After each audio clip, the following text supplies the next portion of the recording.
जब पेंतेकोस्त का दिन आया और सब शिष्य एक स्थान पर इकट्ठे थे, तो अचानक आंधी जैसी आवाज आकाश से सुनाई पड़ी और सारा घर जहां वे बैठे हुए थे गूंज उठा। उन्हें एक प्रकार की आग दिखाई पड़ी जो जीभों में विभाजित होकर उनमें से हर एक के ऊपर आकर ठहर गई।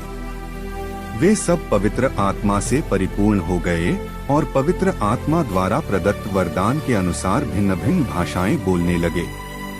पृथ्वी भर के सब राष्ट्रों से आए हुए धर्मी यहूदी उस समय यरूशलेम में रहते थे। बहुत से लोग वह आवाज सुनकर एकत्र हो गए। वे विस्मित थे क्योंकि हर एक अपनी अपनी भाषा में शिष्यों को बोलते सुन रहा था। वे बड़े अचंभे में पड़ गए और चकित होकर बोल उठे, क्या ये बोलने वाले सबके सब गलीली नहीं हैं? तो फिर हम में हर एक अपनी अपनी जन्मभूमि की भाषा कैसे सुन रहा है?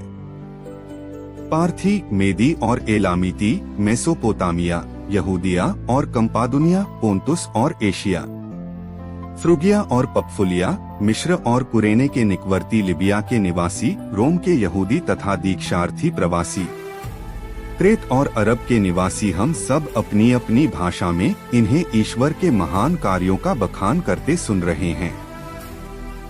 दूसरा पाठ 1 कुरिन्थियों 12:3-7-12-13। कृपादान तो नाना प्रकार के होते हैं, किंतु आत्मा एक ही है।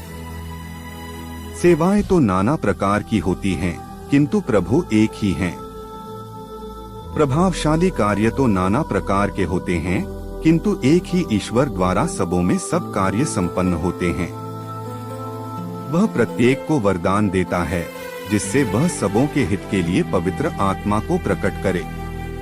मनुष्य का शरीर एक है, यद्यपि उसके बहुत से अंग होते हैं और सभी अंग अनेक होते हुए भी एक ही शरीर बन जाते हैं।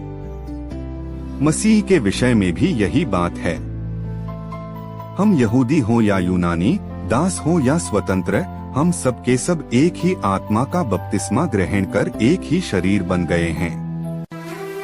हम सबों को एक ही आत्मा का पान कराया गया है। सुसमाचार संत योहन 20:19-23। उसी दिन अर्थात सप्ताह के प्रथम दिन संध्या समय, जब शिष्य यहूदियों के भय से द्वार बंद किए एकत्र थे, ईसा उनके बीच आकर खड़े हो गए। उन्होंने शिष्यों से कहा, तुम्हें शांति मिले। और इसके बाद उन्हें अपने हाथ और अपनी बगल दिखाई। प्रभु को देखकर शिष्य आनंदित हो उठे। ईसा ने उनसे फिर कहा, तुम्हें शांति मिले। जिस प्रकार पिता ने मुझे भेजा, उसी प्रकार मैं तुम्हें भेजता हूँ। इन शब्दों के बाद ईसा ने उन पर फूंक कर कहा, पवित्र आत्मा को ग्रहण करो। तुम जिन लोगों के पाप क्षमा करोगे, वे अपने पापों से मुक्त हो जाएंगे, और जिन लोगों के पाप क्षमा नहीं करोगे, वे अपने पापों से बंधे रहेंगे।